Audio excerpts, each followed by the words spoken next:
Pada suatu hari, malaikat Jibril menemui Rasulullah sallallahu alaihi wasallam. Rasul pun bertanya, "Ada apa wahai Jibril?" Jibril menjawab, "Wahai Muhammad, sesungguhnya hari ini Allah Subhanahu wa taala sedang mengobarkan nyala api neraka dan seluruh para malaikat amat ketakutan. Mereka tidak tahu harus bagaimana. Untung aku ingat kata Jibril bahwa engkau adalah sumber cinta dan sayang Allah kepada alam semesta. Dengan alasan itu aku kesini, bertabaruk mengambil berkah dengan cinta Allah kepada dirimu." Rasulullah SAW terdiam beberapa saat. Kemudian bertanya lagi, "Wahai Jibril, ceritakan kepadaku bagaimana neraka itu sesungguhnya." "Wahai Muhammad, neraka itu bagaikan lubang-lubang yang terdiri dari 7 tingkat.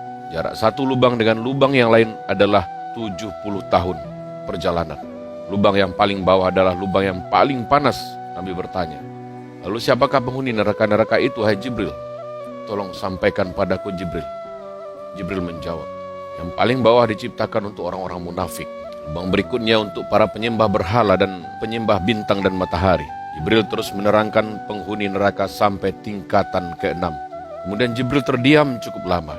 Rasulullah penasaran dan bertanya, "Wahai Jibril, siapakah penghuni neraka tingkatan yang ke-7?"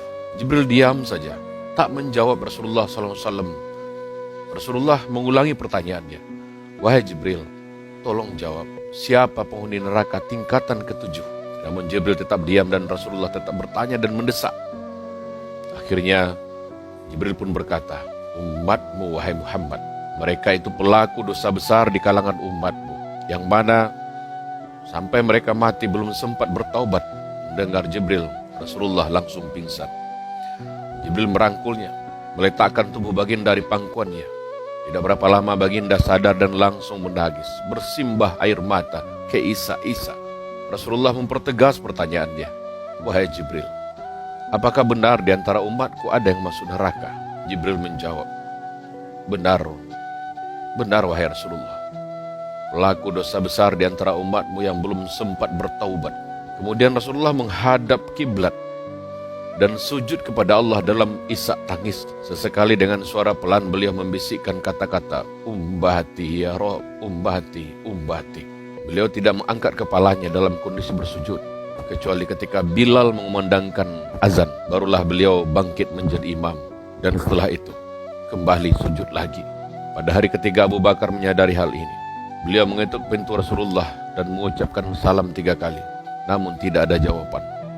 Abu Bakar sedih dan berseru di depan pintu Rasulullah, "Ya Rasulullah, apakah ada jalan menuju rumahmu ya Rasulullah?" Tetap tak ada jawaban. Abu Bakar kembali ke rumahnya dan di jalan Abu Bakar bertemu dengan sahabatnya Umar bin Khattab. Umar bertanya, "Kenapa engkau menangis wahai Abu Bakar?" Tanya Umar kepada Abu Bakar. Abu Bakar menceritakan keadaan Rasulullah. Maka Umar bergegas menuju rumah Rasulullah dan terjadi hal yang sama. Pun tak ada jawaban. Umar pun pulang dan menangis.